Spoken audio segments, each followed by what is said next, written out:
ભારતીય મજદૂર સંઘ ગુજરાત પ્રદેશ મંત્રી પ્રતાપસિંહ ચૌહાણ. ભારતીય મજદૂર સંઘ 10 નવેમ્બરના રોજ અમદાવાદ રિવરફ્રન્ટ ખાતે એક શ્રમિક આક્રોશ રેલી કાઢવા જઈ રહ્યું છે. ત્યારે ભરૂચ જિલ્લામાંથી પણ વિવિધ ઉદ્યોગોના જેમ કે ઇન્ડસ્ટ્રીઝના વર્કરો, આશા વર્કર, આંગણવાડી, એસટીના કર્મચારીઓ, ઓએનજીસીના કર્મચારીઓ, મધ્યાહન ભોજનના કર્મચારીઓ કુલ મળી 5000 કાર્યકર્તાઓ શ્રમિક રેલીની અંદર ભાગ લેનાર છે.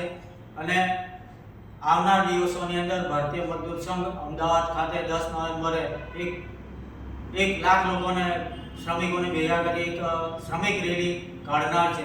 જેનું મુખ્ય કારણ છે કે કામદારોના વિવિધ પ્રશ્નો બાબતે વારંવાર સરકારને આવેદનપત્ર પણ આપ્યા છે અને રૂબરૂ પણ શ્રમ વિભાગના અધિકારીઓને અને મંત્રીઓને મળ્યા છે. તેમ છતાં બી કામદારોના પ્રશ્નોનું કોઈ પણ નિરાકરણ લાવેલ નથી, જેથી શ્રમિકોની અંદર આક્રોશ વ્યાપેલો છે. અને જેના કારણે ભારતીય મજદૂર સંઘ એક નંબરનું સંગઠન હોવાના નાતે કામદારોના વિવિધ પ્રશ્નોને લઈને 10 નવેમ્બરે રિવરફ્રન્ટ અમદાવાદ ખાતે 1 લાખથી પણ વધુ શ્રમિકોને ભેગા કરવા જઈ રહ્યું છે.